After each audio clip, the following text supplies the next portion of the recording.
প্রতিকূলতাকে না প্রতিকূলতা হিসেবে ভাবলেই সেটা প্রতিকূলতা, মানে বুঝলেন না? না, ছোটোবেলাতে যখন আমি দেখতাম যে আমি সবার থেকে আলাদা, তখন আমার খুব খারাপ লাগতো। আমি ভাবতাম যে ওয়াই, কেন? কিন্তু আজ দেখুন, আমি আমার কমজোরি, আমি আমার অক্ষমতাটাকেই আমি আমার সবথেকে বড় শক্তি বানিয়ে নিয়েছি। কেমনভাবে? চলুন আপনাদের সাথে একটু শেয়ারই করি। আমি হ্যান্ডিক্যাপ, হ্যাঁ একদম ঠিক শুনছেন, আমি হ্যান্ডিক্যাপ। কিন্তু তারপরেও না, আমি এখন সব কিছু করছি, আর শুধু তাই না, আমি একজন সাইকোলজিস্ট, পড়াশোনা করছি, বাবা মাকে সাহায্য করছি। কিন্তু সব কিছুর মধ্যে না, ভগবান বলে না যে কোনো কিছু না দিলে তার থেকে অনেক বেশি কিছু দিয়ে দেয়। হ্যাঁ, আমাকে হয়তো একটা বড়সড় খুঁত দিয়েছে ভগবান, কিন্তু আমার বাবা মাকে আমার কাছে দিয়েছে।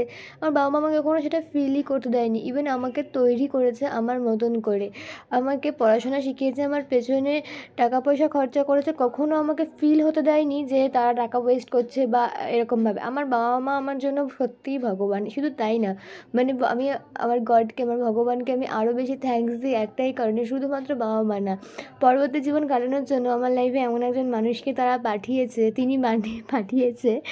তো সেও আমাকে বীভৎস ভালোবাসে। সেও, আমি হয়তো তার মানে সব কিছু, সে আমাকে এতটাই ভালোবাসে। আমার চারিপাশে এত ভালোবাসার মানুষদেরকে পেয়ে আমি সত্যিই খুব খুশি। আমার যে কমজোরিটা, সেটাকে আমি কমজোরি হিসেবে দেখিই না, সেটা আমার কাছে এখন আমার পাওয়ার হয়ে গেছে, আমার শক্তি হয়ে গেছে। কারণ এই পাওয়ারটার জন্যই হয়তো আমি মানে জেনারেল ক্যাটাগরি থেকে পিডব্লিউডি ক্যাটাগরিতে পড়ছি। আর ক্যাটাগরিতে তো জানোই সব কিছুতেই অ্যাডমিশন পেতে একটু সুবিধা হয় বা একটুখানি পার্সেন্টেজ ছাড় পাওয়া যায়। তো যাই হোক, এটাকে আমি আমার শক্তি বানিয়ে ফেলেছি।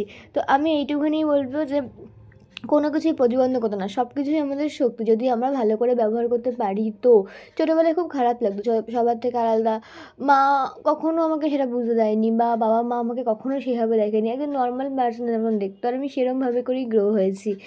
আমার কী সমস্যা আছে সেটা নয় পরবর্তী ভিডিওতে কখনো দেখে নিও, বা হয়তো তোমরা দেখেওছো, বা অনেকে জানে বা অনেকে জানে না।